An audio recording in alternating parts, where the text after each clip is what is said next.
مساء الخير، وزي ما بوعدكم كل مرة في برنامجكم تعالى ما اقولكش ان معايا نجم او ضيف مميز. النهاردة فعلا معايا نجم في مجاله وضيف مميز جدا، وكلنا بنصحى الصبح ندور على اخباره، عشان كده ماسكين القلم والورقة. معايا النهاردة دكتور علم الفلك والطاقة دكتور رئيف رأفت.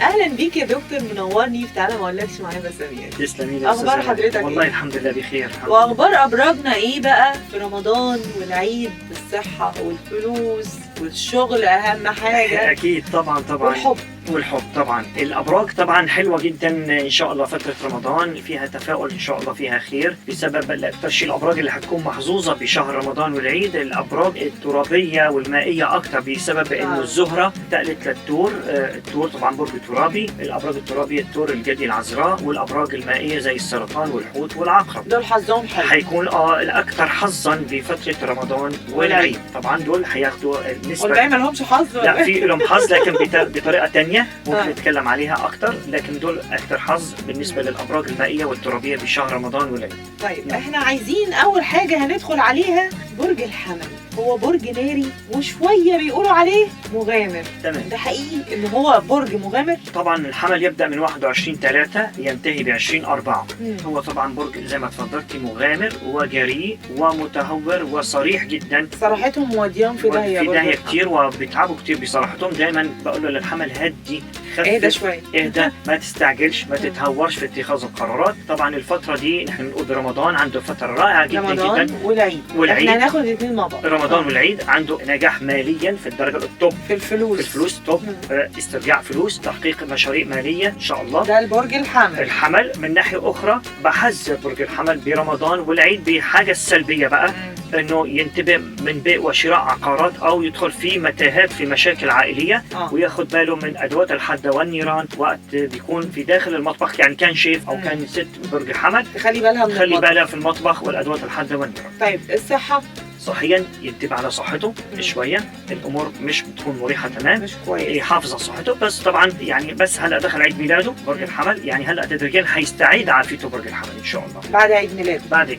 نعم. طيب وفي الحب عنده حلو، كان الشهر فات حلو، والشهر ده اللي كمان ممكن حقق نجاحات فيه حلوه. ممكن انا علاقه هيبشر بعلاقه حلوه جدا ان شاء الله. يعني اللي ما ارتبطش ممكن يرتبط. تمام، ممتاز جدا. برج الجدي، البرج الوحيد اللي بيشغل دماغه قوي يا دكتور. واقعي، عملي، صبور، لكن انا بحذره دائما متشائم، بيشيل مسؤوليات، بيحاول يتفائل، وبس انا بهنيه بصبره باجتهاده. هو صبور جداً. لكن هو ليه متشائم؟ كوكبه ساترون زحل اللي بخليه دائما ساترون، لانه هو كوكب الضغط، المعلم الصارم اللي بيعطيه الضغوطات، المسؤوليات، الواقعيه، مش خيالي، واقع اكثر، جدي، عملي. كست او رجل، الست بتشبه الرجل بواقعيتها بجديتها اكثر. طبعا يبدا الجدي من 22 ديسمبر لغايه 19/1. هي فتره برج الجدي. الجدي حاليا الفتره من افضل الفترات عاطفيا في الحب، خطوبه، حظ مالي، حظ عاطفي، نصر على اعدائه، نجاح في السوشيال ميديا. فتره رمضان والعيد مميزه كثير عنده، شيء سعاده من اولاده، حيستفيد كثير برج الجدي ان شاء الله. شهر مميز عليه. طبعا من ناحيه العمل حيبدا عنده من 11/4 هي الاقوى. هلا حاليا هو يعتبر العادي، لكن 11/4 هو الافضل، حيشتغل طاقه عمله اكثر. طب معلش يا دكتور، انا عايز اسالك سؤال. هو هل ينفع ان برج الجدي يتجوز حد من برج الجدي؟ ممكن دماغهم تشتغل على بعض؟ طبعا هم بيكونوا جدي مع جدي، لا مقبولين، ينطحوا في بعض. يعني هم عنيدين. الجدي شوي مشكلته عنيد، اذا اثنين جدي عند شوي. لكن نحن بنشوف انه احيانا الاسماء، احيانا الارقام، حتى نعدل شوي في موضوع الابراج. ممكن نشوف الاسماء كمان او نقاط ضعف الارقام، كيف واحد ارقامه حتى نحسن نساعد انه في ارقام معينه حتى نحسن ننصحه فيها. طبعا من ناحيه المتجوزين برج الجدي انا بنصحهم الفتره رمضان والعيد. ايوه، متجوزين طبعا ياخذوا بالهم من الطلاق او الانفصال بفتره، او المشاكل او اللي عامل عقد بعمله برج الجدي ياخذ باله من اي مشاكل في شراكه العمل او يفسخ العقد. مشاكل ياخذوا بالهم لغايه 20/5. برج الجدي عندكم شويه مشاكل، خدوا بالكم. نعم تمام. هو برج عشري وعنده صحاب كتير جدا، وبجد صاحبه برج الدلو الهوائي، كوكب اورانوس ويقال احيانا زحل. بس تحس يا دكتور ان هم مش منتشرين البرج ده؟ منتشر في له طاقته بس لكن محدوده، لان هو مختفيين كده يعني ما لهمش حس. طبعا مش دائما معروفين الدلو، لكن هم عمليين، انا جديين بعملهم وبيشتغلوا صح، نزيهين في التعامل، تنبؤاتهم رهيبه. برج الدلو متنبئ قوي جدا، يعتمد على تنبؤات. هو البرج هو اللي يتنبأ؟ طبعا. يعني هو صاحب البرج اللي يقول لك فيه كذا؟ ايوه، قوه الحاسه السادسه موجوده عنده، لكن نفس الوقت متمرد على القوانين كسلبياته، وهوائي لان كل شوي برأي. لكن اكثريه برج الدلو بيعيشوا برا او ممكن يتغيروا، بيكرهوا الروتين، بيحبوا التغيير على طول.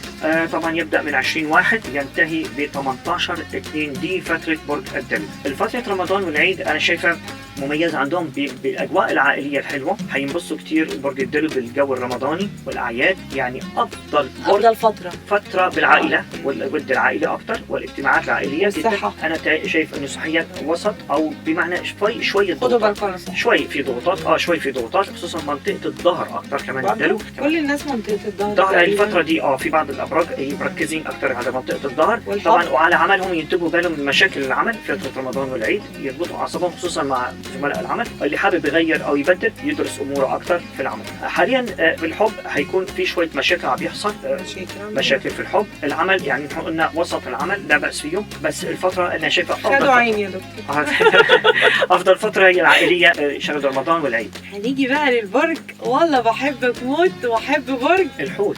اخباره ايه؟ الحوت المائي من الابراج حلو قوي البرج ده جدا، وبعدين انا بعتبره من الابراج العاطفيه زي برج السرطان، برج عاطفي بس عنيد عنيد شويه، بس تعيش في الخيال، خيالي كتير، تعيش في الاحلام بالاوهام بالخدع احيانا، لكن كمان تنبؤاته قويه زي برج الدلو، متنبئ قوي وفراسته قويه، روحانيته عاليه جدا، شفاف بسيط. انا بعتبر برج الحوت بسيط، يبدا من 19/2 ينتهي ب 20/3، هي الفتره برج الحوت. طبعا رمضان والعيد فتره مناسبه جدا جدا بالود الاخوي اكثر، او الصلح الودي بين الاخوه، بين الجيران، بالدراسه، حتى بالتصالح، الدراسه اللي بدرس كمان من برج الحوت فتره مناسبه له. في الحب حيكون مميز فتره رمضان والعيد، الحب مميز جدا جدا ان شاء الله للحوت. طبعا بالعمل يبدا من 5/6 بدايه عمله افضل حاليا نورمال العمل. طبعا 5/6 شهر 6 يعني. طبعا ايوه، وبحذر برج الحوت بشهر تحذير هام، شهر رمضان والعيد ياخذوا بالهم من توترات من اولادهم، يعني مش يتوتروا على اولادهم او يعني اللي هم متجوزين وعندهم اطفال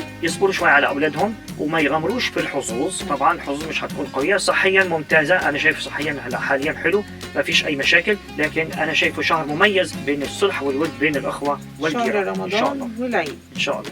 دكتور أنا عايزة أسأل حضرتك سؤال مهم جدا، ممكن يكون بيراودني أنا شخصيا وناس كتير بيجي في دماغهم السؤال ده. تمام.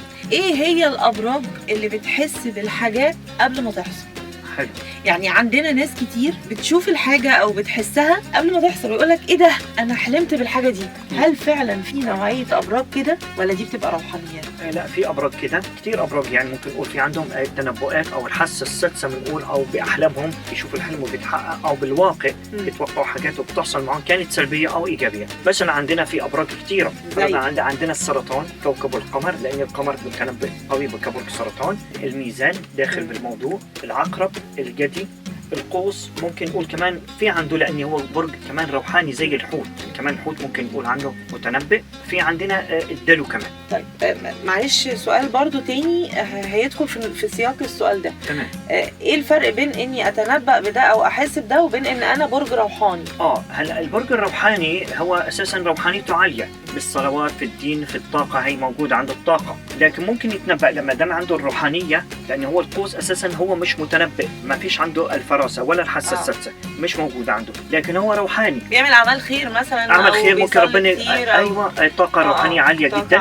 ومن مشاهير اكثر الابراج القوس رجال الدين، يعني اكثر برج القوس. لكن اذا بدنا نقول على برج الحوت، الحوت من الابراج الحاسه السادسه موجوده والروحانيه موجوده، الصفتين دول الابراج اللي ممكن نقول اكثر. بس انا بقول القوس كمان عنده الفراسه بسبب روحانيته. طب والجدي ليه؟ الجدي طبعا لاني واقعي اكثر، ممكن يحس في حاجات كثيره لاني بيعيش في الواقع اكثر وبدرس الناس مظبوطه اكثر، ودراساته خطواته بطيئه وبدرسها صح، مش متهور.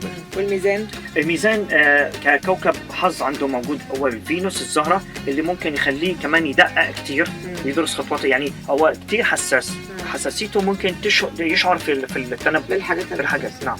دكتور رئيم، نورتني وشرفتني، واتمنى تكون استمتعتوا معايا زي ما انت امتعتنا. تسلمي لي استاذ هبه، تسلمي لي يا رب. كل سنه وحضرتك طيب. حضرتك طيبه يا رمضان رب. كريم عليك وعلى الاسره كلها يا رب. تسلمي لي. رمضان ينعاد كريم عليك عليك. بالخير تسلمي. ودايما منورني. تعالى ما اقولكش مع هبه سعيد. تسلمي لي استاذ هبه، كل سنه وانتم طيبين حضرتك طيب. والمشاهدين طيبين وسنه مباركه على الجميع يا رب. اللهم بارك. امين. رمضان كريم عليكم وعلينا. استنوني في حلقات تانية في برنامج تعالى ما اقولكش مع هبه سعيد.